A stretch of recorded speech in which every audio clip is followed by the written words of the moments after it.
یعنی گناہوں کی معافی کا ذریعہ ہے، گناہ معاف ہونا۔ حدیث میں ہے کہ آپ نے فرمایا جس نے غسل کیا پھر جمعے کے لیے حاضر ہوا، پھر اس کے مقدر میں جتنی نفل نماز تھی پڑھی،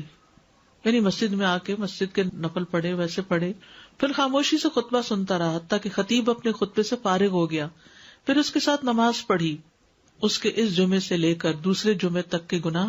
بخش دیے جاتے ہیں، اور مزید 3 دنوں کے بھی۔ رسول اللہ صلی اللہ علیہ وسلم نے فرمایا جس نے جمعہ کے دن غسل جنابت کیا پھر نماز کے لیے چلا گیا تو گویا اس نے 1 اونٹ کی قربانی کی،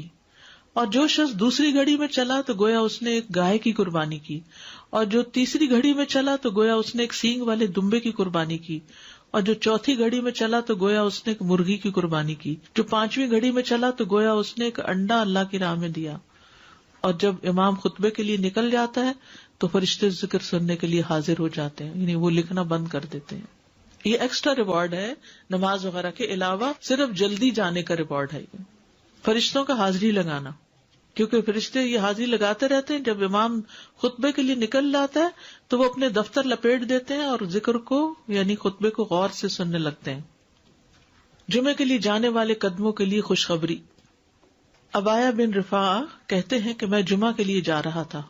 کہ راستے میں ابو ابس رضی اللہ عنہ سے میری ملاقات ہوئی، تو انہوں نے کہا کہ میں نے نبی صلی اللہ علیہ وسلم کو فرماتے ہوئے سنا کہ جس کے دونوں قدم اللہ کی راہ میں غبار آلود ہو گئے اللہ اسے دوزخ پر حرام کر دے گا۔ ہر قدم پر 1 سال کے روزے اور قیام کا ثواب، ہر قدم پر کتنا بڑا اجر و ثواب ہے۔ جس نے جمعہ کے دن غسل کیا اور کرایا، اول وقت میں آیا،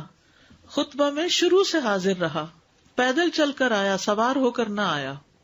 یعنی ایسی جگہ بھی ہوتی ہے نا کہ جہاں پر مسجدیں بہت دور نہیں ہوتی یا موسم اتنے سخت نہیں ہوتے، اب تو پارکنگ بھی کافی دور دور جمعے کے دن کرنی پڑتی ہے، تو وہ جو قدم چلے جا رہے ہیں نا اس پہ خوش ہو جایا کریں۔ امام سے قریب ہو کر توجہ سے خطبہ سنا، جلدی بھی پہنچ جائے تو ذرا دور گاڑی پارک کر لیں، اور خطبے کے دوران فضول حرکت نہ کی، اسے ہر قدم کے بدلے 1 سال کے عمل یعنی 1 سال کے روزے اور اس کے قیام کا ثواب ملے گا۔ یہ پرائرٹی ہے نا، اس کے اوپر کئی چیزیں اور چھوڑنی پڑتی ہے تب آپ اس کو پورا کر پاتے ہیں، ورنہ تو آپ لیٹ ہو جاتے ہیں، کبھی رش میں پھنس جاتے ہیں، کبھی پارکنگ نہیں ملتی تو وہ 1 رکعت بھی نکل جاتی ہے، کبھی آپ دروازے سے باہر نماز پڑھ رہے ہوتے ہیں، یعنی کہ اجر کمانا ہے تو پھر وقت پر آنا ہے۔ جمعہ کے دن 5 کام کرنے والے کے لیے خوشخبری۔ جو آدمی ایک دن میں 5 امور پر عمل کرے گا اللہ اسے جنت والوں میں لکھ دے گا، اور وہ کیا ہے؟ مریض کی تیمارداری کرنا، جنازے میں شریک ہونا، دن کا روزہ رکھنا، جمعہ کے دن نماز کے لیے نکلنا، اور غلام آزاد کرنا۔ اب اس میں یہ کہ یہ 5 کام جمعے کے دن ہی ہو سکتے ہیں، اور لیکن جمعے کے دن کا اکیلا روزہ رکھنا منع کیا گیا، یعنی اگر کسی کا جمعرات کے ساتھ کا اکٹھا یا ہفتے کے ساتھ کا روزہ ہے، کوئی قضا رکھ رہا ہے یا ویسے ہی کوئی کفارے وغیرہ کے بھی رکھ رہا ہے، اچھا اس دن صدقہ خیرات کرنا بھی عام دنوں کے مقابلے میں زیادہ اجر و ثواب کا باعث ہے، تو انسان جمعے کے دن کی نا کچھ اس طرح کی پلاننگ کرے کہ اس دن خاص صدقہ بھی کرے اور نہائے دھوئے بھی اور ساری زیب و زینت اور پھر تیار ہو اور گھر بھی صاف ستھرا کرے۔